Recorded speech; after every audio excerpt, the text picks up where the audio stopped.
ಬಂಡೀಪುರ ಅರಣ್ಯ ಇಲಾಖೆ ಬೇಜವಾಬ್ದಾರಿ ಧೋರಣೆ ಖಂಡಿಸಿ ಮತ್ತು ಮಾಹಿತಿ ನೀಡದೆ ರೈತರ ಮೇಲಿನ ಬೆದರಿಕೆ ಖಂಡಿಸಿ ಆಗಸ್ಟ್ 24ರಂದು ಮೇಲುಕಾಮನಹಳ್ಳಿ ಅರಣ್ಯ ಕಚೇರಿ ಮುಂದೆ ಬೃಹತ್ ಚಳವಳಿ ನಡೆಯಲಿದೆ. ಹಿನ್ನೆಲೆ ಏನು? ಇತ್ತೀಚೆಗೆ ಬಂಡೀಪುರ ವ್ಯಾಪ್ತಿಯಲ್ಲಿ ಜಿಂಕೆ ಚರ್ಮ ಕೊಂಬುಗಳನ್ನು ವನ್ಯಜೀವಿ ಅವಶೇಷಗಳು ಮತ್ತು ಬೂದುಕುಂಬಳಗಳು ಪತ್ತೆಯಾಗಿವೆ. ಇದು ಗಂಭೀರ ವನ್ಯಜೀವಿ ಅಪರಾಧ ಪ್ರಕರಣ. ಆದರೆ ಅರಣ್ಯ ಅಧಿಕಾರಿಗಳು ಮೌನ ವಹಿಸಿದ್ದಾರೆ ಎಂದು ರೈತರು ಆರೋಪಿಸಿದ್ದಾರೆ. ಈ ಕುರಿತು ಸರಿಯಾದ ಮಾಹಿತಿ ನೀಡದ ರೈತರ ಮೇಲೆ ಅರಣ್ಯ ಇಲಾಖೆಯು ಉಲ್ಟಾ ಕೇಸ್ ಹಾಕುವ ಬೆದರಿಕೆ ಹಾಕುತ್ತಿದೆ ಎಂಬ ಗಂಭೀರ ಆರೋಪ ಕೇಳಿ ಬಂದಿದೆ. ಡಿಸಿಎಫ್ ಮತ್ತು ಸ್ಥಳೀಯ ಅರಣ್ಯ ಅಧಿಕಾರಿಗಳು ರೈತರನ್ನು ಸುಳ್ಳು ಪ್ರಕರಣದಲ್ಲಿ ಸಿಲುಕಿಸುತ್ತಿದ್ದಾಗ ಬೆದರಿಸುತ್ತಿದ್ದಾರೆ ಎಂದು ರೈತರ ಮುಖಂಡ ಹೊನ್ನೂರು ಪ್ರಕಾಶ್ ಆರೋಪಿಸಿದ್ದಾರೆ. ಚಳುವಳಿಯ 3 ಪ್ರಮುಖ ಬೇಡಿಕೆಗಳು: ರೈತರಿಗೆ ಬೆದರಿಕೆ ಹಾಕುತ್ತಿರುವ ಅಧಿಕಾರಿಗಳ ವಿರುದ್ಧ ಇಲಾಖಾ ತನಿಖೆ ನಡೆಸಿ ಕಠಿಣ ಕ್ರಮ ಕೈಗೊಳ್ಳಬೇಕು, ಮಾಹಿತಿ ನೀಡಿದ ರೈತರಿಗೆ ರಕ್ಷಣೆ ನೀಡಿ ಸುಳ್ಳು ಕೇಸ್ ಬೆದರಿಕೆ ನೀಡಿದಲ್ಲಿ ಕ್ಷಮೆ ಕೇಳಬೇಕು, ವನ್ಯಜೀವಿ ಅವೇಶನ ಮತ್ತು ಬಂದೂಕು ಪತ್ತೆ ಪ್ರಕರಣದ ನಿಜವಾದ ಅಪರಾಧಿಗಳನ್ನು ಬಂಧಿಸಿ ಕಠಿಣ ಶಿಕ್ಷೆ ನೀಡಬೇಕು ಎಂದು ಸಲ್ಲಿಸಿದ್ದಾರೆ. ವರದಿ ಕಾಂತರಾಜು ಕೆ, ಗುಂಡ್ಲುಪೇಟೆ. ನಮಸ್ಕಾರ.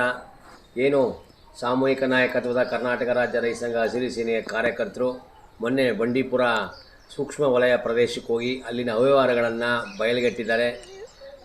ಜೊತೆಗೆ ಏನು ನಮ್ಮ ಸಂಘಟನೆಯ ಹುಡುಗರು ಅರಣ್ಯ ಇಲಾಖೆಗೆ ಫೋನ್ ಮಾಡಿ ಮುಖಾಂತರ ಅವನು ಜೊತೆ ಕರ್ಕೊಂಡೋಗಿ ಅಲ್ಲಿನ ಜಿಂಕೆ ಕೊಂಬುಗಳು, ಜಿಂಕೆ ತಲೆಬೂಡಗಳು, ಪಿಸ್ತೂಲ್ಗಳು ನೋಡಿ ಇವೆಲ್ಲ ಅರಣ್ಯ ಇಲಾಖೆಗೆ ಗೊತ್ತಿಲ್ಲ ಅಂತೆಲ್ಲ ಗೊತ್ತಾದರೂ ಅವರ ಎಂಜಿನ ಕಾಸಿಗೆ ಕೈಗೊಂಡು ಏನು ಈ ಅರಣ್ಯ ಇಲಾಖೆ ನೌಕರರುಗಳು ಅವರು DFIಯಿಂದ ಹಿಡಿದು ಕೆಳಗಂಟೆ ಅವ್ರಿಗೆಲ್ಲ ದುಡ್ಡಿಗೆ ಆಸೆ ಪಟ್ಟು ಇವತ್ತು ಒಳಗಡೆ ರೆಸಾರ್ಟ್ಗಳು, ಪಬ್ಗಳು, ಬಾರ್ಗಳು ಎಲ್ಲವನ್ನು ಇಟ್ಕೊಂಡು ಇವತ್ತು ಆಟ ಆಡ್ತಾರೆ. ದುಡ್ಡನ್ನ ಬೇಕಾದಷ್ಟು ಅರಣ್ಯ ಪ್ರಕೃತಿ ಮೇಲೆ ಸಂಪಾದನೆ ಮಾಡ್ತಿದ್ದಾರೆ. ಮಾತಾಡೋಕ್ಕೆ ಮಾತ್ರ ಇವರು ಅರಣ್ಯ ರಕ್ಷಕರು ಅಂತ ಹೇಳ್ತಾ ಇದ್ದಾರೆ, ಅರಣ್ಯ ಭಕ್ಷಕರು ಇವರು. ಹಾಗಾಗಿ ಏನು ನಮ್ಮ ರೈತ ಸಂಘದವರು ಇನ್ನೂ ಬೇಕಾದಷ್ಟು ಒಳಗಡೆ ಇದೆ, ಹಿಡ್ಕೊಟ್ರು ನಿಮ್ಮ ಮೇಲೆ ಕೇಸ್ ಆಗ್ತದೆ ಅಂತ ಆ ಅವಿವೇಕಿ ಏನು DFI ಇದ್ದಾನೆ, ಯಾರು ಶುಭಮ್ ಅಂತ, ಅವನೇನು ಅವಿವೇಕಿ ರೈತರ ಮೇಲೆ ಕೇಸ್ ಹಾಕಿನಂತೆ. ಆಕೆ ಕೇಸ ಹೆಂಗೆ ಆಗ್ತಾರೆ? ಹಾಗಾಗಿ ಇಂಥ ಪ್ರಕರಣಗಳು ಇನ್ನೂ ಬೇಕಾದಷ್ಟಿವೆ. ಈಗ ಜನ ಇಲ್ಲಿ ಒಂದು ಶಾಸಕರಾಗಲಿ, ಸಚಿವರಾಗಲಿ, ಮಿನಿಸ್ಟರ್ ಆಗಲಿ ಎಲ್ಲರೂ ರೆಸಾರ್ಟ್ಗಳಿವೆ, ಎಲ್ಲರೂ ದುಡ್ಡು ಸಂಪಾದನೆ, ಎಲ್ಲರೂ ದುಡ್ಡು ಬರ್ತಾ ಇದೆ. ಬೆಂಗಳೂರಲ್ಲಿ ಜಿಂಕೆ ಮಾಂಸ ಸಿಗುತ್ತೆ, ಮೈಸೂರಲ್ಲಿ ಜಿಂಕೆ ಮಾಂಸ ಸಿಗುತ್ತೆ, ಜೊತೆಗೆ ನವಲ್ ಮಾಂಸ ಸಿಗುತ್ತೆ, ಜೊತೆಗೆ ಬಂಡೀಪುರದ ಅರಣ್ಯದೊಳಗೆ ಜಿಂಕೆ, ಇವೆಲ್ಲ ಅರಣ್ಯ ಇಲಾಖೆ ಗೊತ್ತಿಲ್ಲ. ಎಲ್ಲ ಕಳ್ಳರು ಅಲ್ಲಿ ಇದ್ದಾರೆ, ಪ್ರಾಮಾಣಿಕರು ಸ್ವಲ್ಪ ಜನ ಇದ್ದಾರೆ, ಇಲ್ಲ ಅಂತಲ್ಲ. ಆದರೆ ಜಾಸ್ತಿ ಜನ ಭ್ರಷ್ಟರಿಂದ ಕಾಡು ನಾಶ ಆಗ್ತದೆ. ಇವತ್ತಾರು ತಿಳ್ಕೊಳ್ಳಿ ಜನಗಳು, ನಾನು ರಾಜಕೀಯದವ್ರಿಗೆ ಹೇಳ್ತಾ ಇಲ್ಲ, ನಮ್ಮ ಜನಗಳಿಗೆ ಹೇಳ್ತಾ ಇದ್ದೀನಿ. ನಾವೆಲ್ಲ ಒಗ್ಗಟ್ಟಾಗಿ ಆ ರೆಸಾರ್ಟ್ಗಳು ಮತ್ತು ಆ ಸಫಾರಿನ ನಿಲ್ಲಿಸದೆ ಹೋದರೆ ಮುಂದೆ ಬಹಳಷ್ಟು ನಾವು ಬೆಲೆ ಕೊಡಬೇಕಾಗಿ. ನೋಡಿ, ಇವತ್ತು ಮಳೆ ಇಲ್ಲ, ನಮಗೆ ಭಾಳಷ್ಟು ನಾವು ಇದು ಮಾಡ್ತಾಯಿದ್ವಿ. ಅರಣ್ಯ ರಕ್ಷಣೆ ಮಾಡೋರು ಅವರಲ್ಲ, ನಾವು ರೈತರು ಅರಣ್ಯ ರಕ್ಷಣೆ ಮಾಡೋರು, ಪ್ರಾಣಿಗಳ ರಕ್ಷಣೆ ಮಾಡೋರು ನಾವು. ಹಾಗಾಗಿ ನಾವು ಹುಲಿ ಕೊಲ್ಲಿ, ಚಿರತೆ ಕೊಲ್ಲಿ ಅಂತ ಹೇಳಲ್ಲ. ಅವಾಗ ಒಂದು ನೋಡ್ಕೊಳ್ಳೋಕ್ಕೆ ನೋಡಿ, ಈಗ ಅರಣ್ಯ ಒಳಗೆ ಇಷ್ಟೆಲ್ಲ ನಡೀತದೆ. ಅವ್ರು ರಾಜಾರೋಷವಾಗಿ ಅವನಿಗೆಲ್ಲ ಇಟ್ಕೊಂಡಿದ್ರೆ ಗೊತ್ತಿಲ್ಲ ಅಂತಲ್ಲ, ಎಲ್ಲರಿಗೂ ಗೊತ್ತು. MLA ಇಂದ ಹಿಡಿದು ಮಿನಿಸ್ಟ್ರಿಗೂ ಗೊತ್ತು, ಅರಣ್ಯ ಅಧಿಕಾರಿಗೂ ಗೊತ್ತು. ಇವರೆಲ್ಲ ಕಳ್ಳಾಟ ಆಡ್ತಾರೆ. ಎಚ್ಚರಿಕೆ. ನಾವು ಇವತ್ತು 24 ಇದ್ರ ಬಗ್ಗೆ ಹೋರಾಟ ಮಾಡ್ತೀವಿ.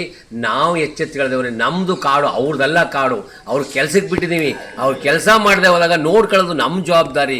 ಶಾಸಕರು ಕೂಡ್ಸಿವಿ ಕೆಲಸ ಮಾಡಿ ಅಂತ, ಮಿನಿಸ್ಟ್ರು ಕೂಡ್ಸಿವಿ, ಅವ್ರು ಯಾರು ಕೆಲಸ ಮಾಡ್ತಾರೆ? ಅವ್ರಿಗೆಲ್ಲ ಕೆಲಸ ಮಾಡಿದಾಗ ನೋಡ್ಕೊಳ್ಳೋ ಜವಾಬ್ದಾರಿ ನಮ್ದಾಗಿರುತ್ತೆ. ನಾವು ಸುಮ್ಮನೆ ಕೂತ್ಕೊಂಡ್ರೆ ಅವರಿಂದ ಹೆಚ್ಚಿನ ಭ್ರಷ್ಟರು ನಾವಾಗ್ತೀವಿ.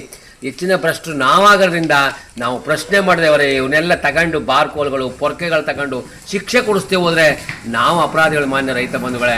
ಹಾಗಾಗಿ ಎಲ್ಲ ಗೌರವಾನ್ವಿತ ಬಂಧುಗಳು, ತಾವೆಲ್ಲರೂ 24ನೇ ತಾರೀಕು ಬಂಡೀಪುರ DF ಕಚೇರಿ ಮುಂದೆ ನಾವು ಚಳುವಳಿ ಮಾಡ್ತಾಯಿದ್ದೀವಿ. ಆ ಚಳುವಳಿಗೆ ತಾವೆಲ್ಲ ಬರಬೇಕಾಗಿ, ಮತ್ತೆ ಜೊತೆಗೆ ಈ ಪ್ರಕರಣವನ್ನು ಆದ್ಯತೆಯನ್ನು ನಮ್ಮ ಸಾಮೂಹಿಕ ನಾಯಕತ್ವದ ಕರ್ನಾಟಕ ರಾಜ್ಯ ರೈತ ಸಂಘ ಹಸಿರು ಸೇನೆ ನಮ್ಮ ಗುಂಡ್ಲುಪೇಟೆಯ ಯುವಕರಿಗೆ ಇದು ಸಲ್ಲಬೇಕು ಅಂತ